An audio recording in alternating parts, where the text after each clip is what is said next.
আসসালামু আলাইকুম সবাই দেখেন আমি শাক টুকাতে চলে আসলাম আর আমার বাসার উপর থেকে দেখেন আমার একদম বাসার পাশেই মানে সবাই শাক টুকাচ্ছে আমি উপর থেকে বারিন্দা থেকে দেখি আর দেখে দেখে শুধু আমার মন চায় যে আমিও যাই শাক টোকা আসলে শাক কখনোই ঢাকা শহরে টোকানো হয় না আর দেখেন অনেক মানুষ শাক টুকাতে আসে আর এখন যেহেতু বৃষ্টি হয়েছে শাকগুলো এত সুন্দর তো যাই হোক আমি এখানে হাঁচকি শাক আর এই যে কলমি শাক এই দুইটা শাক চিনি বলে আমি দুইটা শাকই তুলতেছিলাম আর অনেকে বলতেছে অন্য অন্য শাকও আছে কিন্তু আমি আসলে চিনি না বলি নেইনি দেখেন কলমি শাকগুলো কত সুন্দর আর সবাই এত সুন্দর করে শাক তুলায় মানে তুলে আর কি তোলায় না তো আমি এগুলো দেখে আর থাকতে পারিনি যে শাক টুকায় নিয়ে আসলাম আর এই যে দেখেন আমি একটা পলি দিয়ে হাফ পলি নিয়ে এসেছি কারণ আমার ঘরে বাচ্চারা খাবে না বলতেছে না না আনবো না তো আমি যেহেতু রোজা ছিলাম তো ভাবলাম যে এখন মানে 5টা মানে 5:45 বাজে তো আমি বললাম যে এটা দিয়ে আজকে ইফতার করব তো ভালো করে আমি শাকগুলো ধুয়ে কুটে ছেঁকে নিলাম আর কি নিয়ে আমি এখন কুটে নিব আর কি এগুলা ভালো করে একটু একটু মোটা করে করে কুটে নিব কারণ এগুলো যখন সিদ্ধ দিব একদম কিন্তু আপনার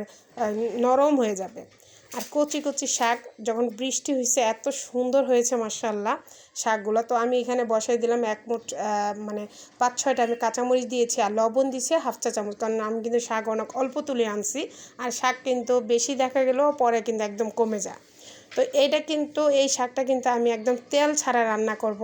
তো ছোটোবেলা দেখতাম আমার আম্মু তেল ছাড়া এই শাকগুলো রান্না করতো তো একটু রসুনটা একটু বেশি লাগে এই শাকটার মধ্যে আর রসুনের যে সুন্দর একটা ফ্লেভার ওই ফ্লেভারটা এত ভালো লাগে এই শাকের মধ্যে তো আমি এখানে একটা শিল নিয়ে মানে পাটা মানে কী বলে এটা শিল হ্যাঁ শিল নিয়ে একটু থেতো করে নিচ্ছি শাকগুলো মানে রসুনগুলো আর নিয়ে আমি একটু সিলে নিব সিলে তারপর থেতো করে নেব আর কি আর এটাতে কিন্তু কুচানো থেকে থেতো করে রসুনগুলো দিলে অনেক ভালো হয় তার মধ্যে আমি একটা কাঁচা আম দিয়েছি মানে একটা না একটার হাফ দিয়েছিলাম এই হাফটা দিলে না শাকগুলো এত মজা লাগে টক টক আর এই যে দেখেন আমি একদম থেতো করে নিয়েছি আমি কিন্তু কুচি করে দিইনি তারপর এদিকে সবার ঘরে এরকম ডাল ঘুটুনি থাকে আর যখন সিদ্ধ হয়ে যাবে আমগুলো তারপর এরকম একটা ডাল ঘুটনি দিয়ে একটু একটু থেতু করে দিবেন একদম মাখা মাখা করে দেবেন দেখেন আমি দেখে আসলে এটা বলে বোঝানো যাবে না একটু চামচ মানে এই ডালের ঘুটনি দিয়ে অথবা শক্ত কোনো চামচ দিয়ে আপনারা এটা করতে পারেন আর এইদিকে আমি রসুনগুলো দিয়ে দিয়েছি একটু চোলাটা মানে শাকগুলো উপরে উঠে আর নিচে তলাটা একটু খালি করে আমি রসুনগুলো দিয়েছি আর এটা কিন্তু আপনারা তেল দিয়েও করতে পারেন সেম তেল দিয়ে একটু ভেজে নিতে পারেন কিন্তু আমি যেহেতু আজকে তেল ছাড়াই শাকটা রান্না করব সেহেতু তেল দিইনি যখন রসুনগুলো একটু টেলে গেছে হ্যাঁ তারপর আমি শাকগুলো আবার একসাথে মিক্স করে দিচ্ছি দেখেন কতটা সুন্দর আর আমার শাকটা কিন্তু মানে হয়ে গেছে পারফেক্টলি তার পাশে আমি আবার একটু শুকনো মরিচ ভেজে নিচ্ছি কারণ শাক দিয়ে শুকনো মরিচ দিয়ে খেতে অনেক মজা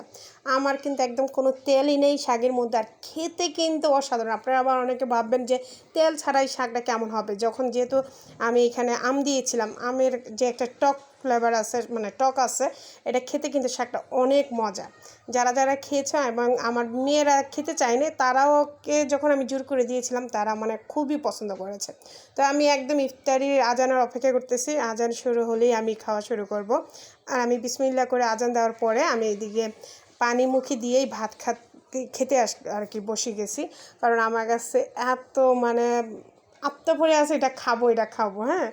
অনেক দিন পর একদম তেল ছাড়া এই শাকটা খেয়ে দেখেছি মাশাআল্লাহ অনেক মজা ছোটোবেলা আম্মু রান্না করতো আর সাথে যখন কামড়ে একদম শুকনো মরিচটা দিবেন অসম্ভব মজা আলহামদুলিল্লাহ রোজা রেখে এই শাকটা দিয়ে ভাত খেয়ে অনেক মজা লাগতেছিল মানে আমি মানে অন্য কিছু নিব কি নিব না এরকম চিন্তাই ছিল না শুধু দিচ্ছি আর গলার নিচে টুক টুক টুক টুক করে একদম চলে যাচ্ছে খুবই মজা আর আমি যখন ভিডিওটা এডিট করতেছিলাম আমার এখনও জিভের মধ্যে পানি চলে আসছে তো আলহামদুলিল্লাহ দেখেন আমার একদম কিন্তু ভাত খাওয়া হয়ে গেছে ভাত খাওয়ার শেষে আমার মনে পড়েছে আমার তো ডাল আম আছে হ্যাঁ মানে ডাল দিয়ে আমি আম দিয়ে রান্না করছিলাম ওইটাও আবার অল্প একটু ভাত নিয়ে এই শাকটা খেতে এত মজার ছিল আলহামদুলিল্লাহ খুবই মজার ছিল তো যাই হোক ভিডিওটা আমার আজকে এই পর্যন্ত